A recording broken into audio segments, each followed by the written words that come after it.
有天水圍嘅居民向本人反映，現時港鐵嘅東鐵本地線與西鐵線嘅票價有好大嘅差距。例如，由東鐵線嘅上水站至到紅磡站嘅車程約38分鐘，與八達通繳付車費為8個2，單程車費則為8個半。而由西鐵線天水圍站至紅磡站嘅車程只係需要32分鐘，但票價則為17個2，單程車費則為18個半，係東鐵線嘅2倍有多。該等居民認為，香港鐵路有限公司港鐵公司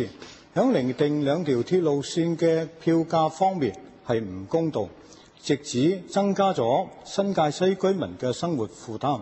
此外，香港嘅長者可免費乘搭港鐵公司有參與興建同埋營運嘅深圳地鐵，但係喺香港卻未獲同樣嘅優惠。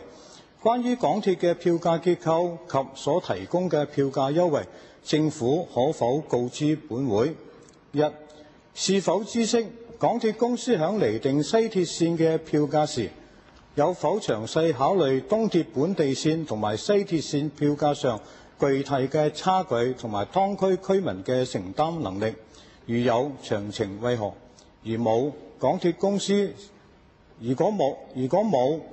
公司是以何種準則係釐定呢個票價？第一部分，西鐵線於2003年12月通車，喺通車之前合併前嘅九廣鐵路公司即九鐵公司，已分別向立法會交通諮詢委員會及西鐵線沿線各區議會交代釐定西鐵線票價嘅準則。呢啲準則係包括西鐵線票價需具足夠嘅競爭力，讓西鐵線喺市場上取得一定嘅佔有率，為新界西北區嘅乘客提供輕鐵以外嘅選擇，充分照顧乘客嘅接受程度同埋期望，以及可以達至公司嘅長期財政目標。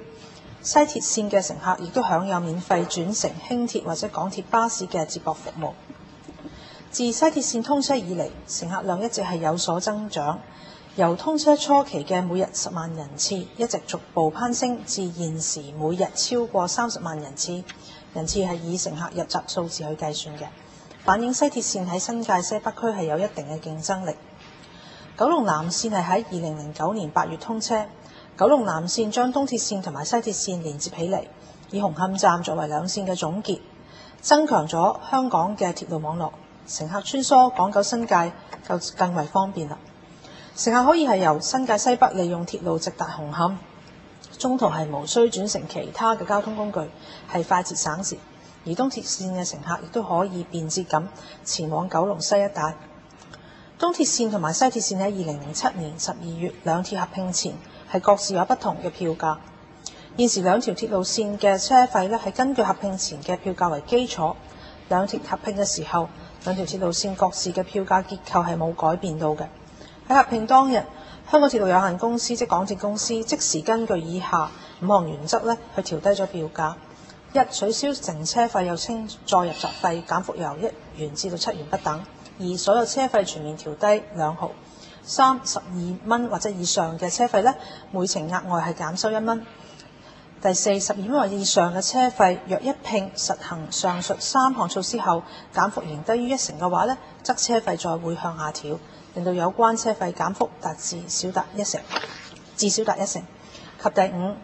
由8個半至11個9之間嘅車費，若一併實行1同埋2兩項措施後，減幅仍然低於5%嘅話則車費會再下調，令有關嘅車費減幅至少係達5%嘅。